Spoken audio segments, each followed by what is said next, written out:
देखिए, चुनाव सिर्फ हार जीत का खेल नहीं होते। इनके पीछे एक बहुत गहरा गणित काम करता है, विश्वास का गणित। तो आज हम सूरसागर के जनादेश को इन्हीं आंकड़ों की नज़र से समझने की कोशिश करेंगे।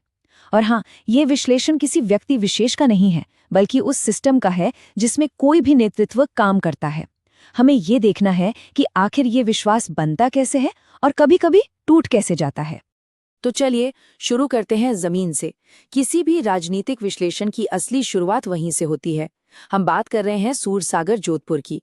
ये एक ऐसा विधानसभा क्षेत्र है जो एक तरह से बदलाव के मुहाने पर खड़ा है। यहाँ शहर और गांव की जो लकीरें हैं वो धुंधली पड़ जाती हैं, और इसकी सियासत को समझने के लिए हमें पहले यहाँ की मिट्टी, यहाँ के लोगों और उनकी उम्मीदों को समझना होगा। नक्शे पर जब हम सूरसागर को देखते हैं, निर्वाचन क्षेत्र 129, तो ये सिर्फ एक भौगोलिक इलाका नहीं है। नहीं, ये एक जीती जागती जगह है। लोगों की उम्मीदों, उनकी चुनौतियों और उनके रोजमर्रा के संघर्षों की कहानी है। इसकी लोकेशन ही इसके समाज और अर्थव्यवस्था की पहली झलक हमें दे देती है। और यहीं से हमारा सबसे बड़ा सवाल खड़ा होता है कि आखिर जनता का भरोसा जीता कैसे जाता है, और अगर वो भरोसा टूट जाए तो उसे फिर से बनाया कैसे जाता है। असल में हमारा ये पूरा विश्लेषण इसी एक सवाल का जवाब ढूंढने की एक कोशिश है। 2,88,679 ये 2023 में सूरसागर के रजिस्टर्ड वोटर्स की संख्या है। पर ये सिर्फ एक नंबर नहीं है, बिल्कुल नहीं। ये वो लोग हैं जिनकी जिंदगी, जिनके बच्चों का भविष्य हर चुनावी नतीजे से सीधा सीधा जुड़ा होता है। ये उनकी आवाज है। अब जरा यहाँ के सामाजिक ताने बाने को समझिए। ये काफी दिलचस्प है।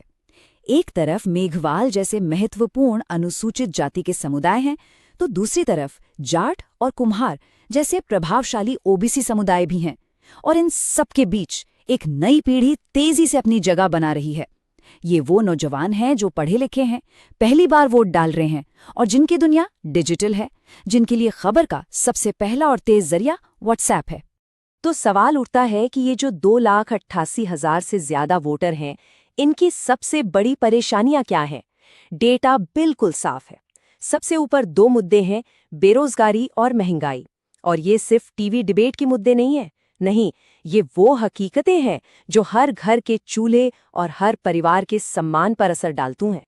एक आवाज जो हमें बार बार सुनाई देती है वो ये है, डिग्री तो हाथ में है पर काम कहीं नहीं दिखता।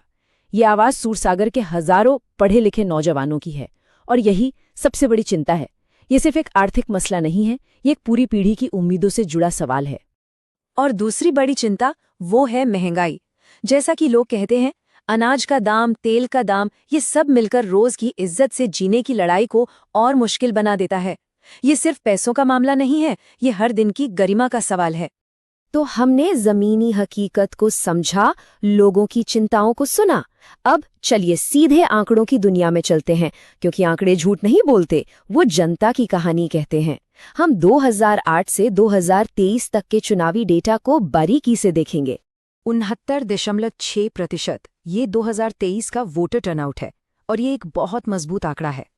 ये दिखाता है कि यहाँ का वोटर जागरूक है और वो अपनी राय जाहिर करना चाहता है। जब इतने लोग वोट डालने निकलते हैं तो इसका मतलब है कि वो एक बहुत साफ संदेश दे रहे हैं। और यहीं पर एक बहुत चौंकाने वाली कहानी सामने आती है। 2018 में देखिए, जीत का अंतर सिर्फ 3.2% था, मतलब मुकाबला बिल्कुल कांटे का था। लेकिन 5 साल बाद 2023 में ये अंतर बढ़कर 19.3% हो गया। ये मामूली बदलाव नहीं है, ये एक बहुत बड़ा शिफ्ट है। जब हम पिछले 4 चुनावों के आंकड़ों को एक साथ देखते हैं तो एक पैटर्न उभरता है। कांग्रेस का वोट शेयर करीब करीब 38 से 45% के बीच टिका रहा है, मतलब उनके पास एक मजबूत कोर वोट बेस है। वहीं बीजेपी का वोट शेयर 2018 के मुकाबले 2023 में लगभग 10% उछल गया। इसका साफ मतलब है कि जो स्विंग वोटर थे, जो किसी भी तरफ जा सकते थे, उन्होंने एक तरफा फैसला किया। तो अब सबसे बड़ा सवाल यही है, आखिर 2018 से 2023 के बीच ऐसा क्या हुआ, ऐसा क्या बदला कि एक कांटे की टक्कर एक तरफा नतीजे में बदल गई? क्या ये संगठन की कमी थी, या फिर ये जनता के भरोसे का एक बहुत बड़ा ट्रांसफर था? चलिए इसी को समझते हैं। तो अब हम 2023 के जनादेश का एक गहरा विश्लेषण करेंगे। हम उन अंदरूनी और बाहरी ताकतों को समझने की कोशिश करेंगे जिन्होंने इस नतीजे को शक्ल दी। ये एक तरह से एक पॉलिटिकल डायग्नोसिस है। एक सही तस्वीर के लिए हमें दोनों तरफ की ताकतों और कमजोरियों को देखना होगा। देखिए, कांग्रेस बीजेपी गठबंधन के पास 2018 का एक मजबूत 45% का वोट बेस था और एक युवा पढ़ा लिखा उम्मीदवार था, लेकिन साथ ही संगठन में एक तरह की थकान और संसाधनों की कमी जैसी चुनौतियां भी थीं। दूसरी तरफ बीजेपी के पास एक बेहद मजबूत कैडर आधारित संगठन था और राज्य में सरकार होने का फायदा भी, जिससे राष्ट्रीय मुद्दों को भी जमीन तक आसानी से पहुंचाया गया। और यहीं पर हमें एक पल रुककर एक बुनियादी सिद्धांत को याद करना चाहिए। हमारे संविधान की भावना ये कहती है कि हर वोटर की गरिमा का सम्मान हो, और ये तभी होता है जब राजनीतिक चर्चा तथ्यों और जिम्मेदारी पर आधारित हो। जब मुद्दे लोगों की असली जरूरतों से हटकर सिर्फ ध्रुवीकरण तक सिमट जाते हैं, तो कहीं न कहीं ये सिद्धांत कमजोर पड़ता है। अब बात करते हैं बाहरी फैक्टर्स की, यानी वो माहौल जिसमें ये चुनाव लड़ा गया। राज्य और केंद्र दोनों जगह बीजेपी की मजबूत मौजूदगी ने एक खास पॉलिटिकल बैकड्रॉप तैयार किया। इसके सामने कांग्रेस बीजेपी का नया गठबंधन स्थानीय समीकरणों को बदलने की एक नई कोशिश थी, लेकिन इस सब के बीच सांप्रदायिक ध्रुवीकरण का खतरा हमेशा बना रहता है, जो असली मुद्दों से ध्यान भटका सकता है। एक और बहुत बड़ा बाहरी फैक्टर था आर्थिक दबाव, और ये ऐसा था जो किसी एक पार्टी के कंट्रोल में नहीं था। जैसा हमने पहले भी देखा, बेरोजगारी और महंगाई ये लोगों की नाराजगी की सबसे बड़ी वजहें थी। ये ऐसे मुद्दे हैं जो किसी भी सरकार के लिए चुनौती बनते हैं और विपक्ष को एक मौका देते हैं, और इन्होंने वोटिंग पैटर्न पर गहरा असर डाला। तीसरा बाहरी फैक्टर था समाज और तकनीक में हो रहा बदलाव। सूरसागर धीरे धीरे शहरी हो रहा है, युवा वोटर बढ़ रहे हैं। हाँ, जाति की भूमिका आज भी है, लेकिन अब लोग सिर्फ जाति के आधार पर वोट नहीं करते। उम्र, शिक्षा, ये सब भी मायने रखता है। और इस बदलते दौर में व्हाट्सएप वो सबसे ताकतवर हथियार बन गया है, जहां सही और गलत दोनों तरह की खबरें आग की तरह फैलती हैं। उम्मीदवारों की प्रोफाइल भी अपनी एक कहानी कहती है। कांग्रेस की तरफ से थे 28 साल के इंजीनियर शहजाद खान, युवा टेक्नोक्रेट, एक नए दौर का चेहरा। उन्हें 78,000 से ज्यादा वोट मिले, जो अपने आप में एक मजबूत प्रदर्शन है। लेकिन उनके सामने एक अनुभवी और बेहतर संसाधनों वाले मौजूदा विधायक थे, जिनके पास एक मजबूत संगठन की ताकत थी। तो ये मुकाबला एक तरह से अनुभव और नई ऊर्जा के बीच था। तो इस पूरे विश्लेषण के बाद सवाल उठता है कि आगे का रास्ता क्या है। अब हम सिर्फ समस्या की बात नहीं करेंगे, बल्कि एक ऐसे फ्रेमवर्क की बात करेंगे जिससे कोई भी राजनीतिक दल जनता का भरोसा दोबारा जीत सकता है। हम इसे कहते हैं चतुर्मुख सिद्धांत, विश्वास की नींव रखने वाले 4 मजबूत स्तंभ। तो ये चतुर्मुख सिद्धांत है क्या? इसके 4 हिस्से हैं और चारों एक दूसरे से जुड़े हुए हैं। पहला, चुनावी रणनीति, जो कि एक विज्ञान है। दूसरा, संगठन, जो कि ढांचा है। तीसरा, नैरेटिव, जो कि अभियान की आत्मा है। और चौथा, संसाधन, जो इस पूरी मशीन को चलाने वाला ईंधन है। जब ये चारों सही तालमेल में काम करते हैं, तभी कामयाबी मिलती है। तो पहला स्तंभ है रणनीति, और ये पूरी तरह से डेटा पर आधारित होनी चाहिए।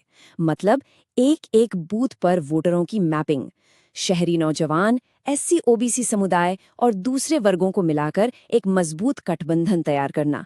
और सबसे जरूरी, महिलाओं और पहली बार वोट डाल रहे युवाओं से सीधा संपर्क साधना। दूसरा स्तंभ, संगठन, एक मजबूत मशीनरी। इसमें हर कार्यकर्ता की भूमिका तय होती है। बूथ लेवल पर ऐसे ट्रेंड वर्कर होते हैं जो घर घर जाकर सही संदेश पहुंचा सकें। एक सेंट्रल कमांड होता है जो ये देखे कि संसाधन सही वक्त पर सही जगह पहुंचे। और सबसे अहम, जमीन से ऊपर तक एक लगातार फीडबैक का सिस्टम, ताकि रणनीति हकीकत से दूर ना हो जाए। तीसरा स्तंभ है नैरेटिव, यानी आपकी कहानी। और शायद ये सबसे जरूरी है। एक सफल अभियान हमेशा एक पॉजिटिव कहानी पर खड़ा होता है। ये कहानी लोगों की रोज की समस्याओं को हल करने की होनी चाहिए, जैसे अच्छी सेहत, बेहतर स्कूल, साफ पानी। उम्मीदवार की छवि एक भरोसेमंद प्रॉब्लम सॉल्वर की बननी चाहिए, सिर्फ एक नेता की नहीं। और चौथा स्तंभ है संसाधन, यानी इस पूरी गाड़ी का ईंधन। आज के जमाने में इसमें पैसा भी है और लोग भी। व्हाट्सएप, इंस्टाग्राम जैसे डिजिटल टूल्स का स्मार्ट इस्तेमाल, जमीनी स्तर पर काम करने के लिए अपने सहयोगियों और सामाजिक नेटवर्क की ताकत का इस्तेमाल। और हाँ, ये सब कुछ चुनाव आयोग के नियमों के दायरे में रहकर ही करना होता है। देखिए, कागज पर रणनीति बनाना एक बात है, लेकिन उसे जमीन पर उतारना बिल्कुल दूसरी। तो अब देखते हैं कि एक आधुनिक अभियान को अमल में कैसे लाया जाता है। ये एक व्यवस्थित, अनुशासित प्लान होता है। इसमें कोई जादू नहीं होता, सिर्फ एक प्रक्रिया होती है। अभियान का पहला फेज होता है नींव तैयार करना। मान लीजिए चुनाव में 90 दिन बाकी हैं, तो इस दौरान बूथ की मैपिंग होती है, लोगों के बीच जाकर उनकी परेशानियां सुनी जाती हैं। जब 60 दिन रह जाते हैं तो छोटी छोटी बैठकें, युवाओं से बातचीत शुरू होती है, और 45 दिन पहले घोषणा पत्र जारी होता है और डिजिटल कैंपेन को पूरी ताकत से एक्टिवेट किया जाता है। और फिर आते हैं आखिरी 45 दिन। ये इंटेंसिफिकेशन का फेज होता है। अब घर घर जाकर प्रचार तेज हो जाता है, बड़ी बड़ी रैलियां होती हैं। आखिरी 15 दिनों में मीडिया, फोन कॉल्स, हर तरह से वोटरों तक पहुंचा जाता है।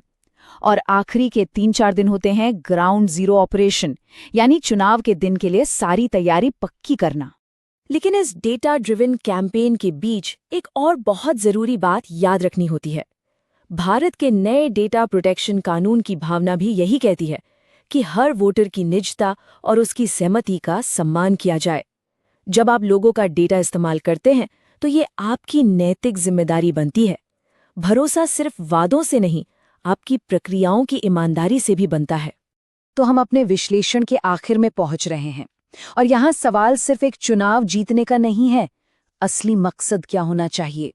असली मकसद होना चाहिए एक ऐसी राजनीति की स्थापना करना जो सत्ता के लिए नहीं, बल्कि किसी उद्देश्य के लिए हो।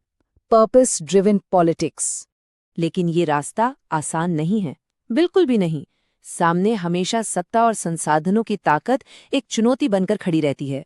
राजनीतिक माहौल कब क्या करवट ले कोई नहीं कह सकता।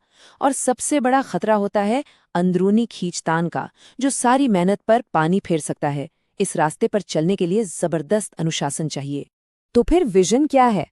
हमारा विजन है गवर्नेंस के लिए डेटा इंजीनियरिंग, यानी नेतृत्व का एक ऐसा सिस्टम बनाना जो अपने लोगों से लगातार बात करता रहे। एक ऐसा फीडबैक लूप जहां भरोसा हर 5 साल में एक बार नहीं मांगा जाता, बल्कि हर रोज अपने काम से कमाया जाता है।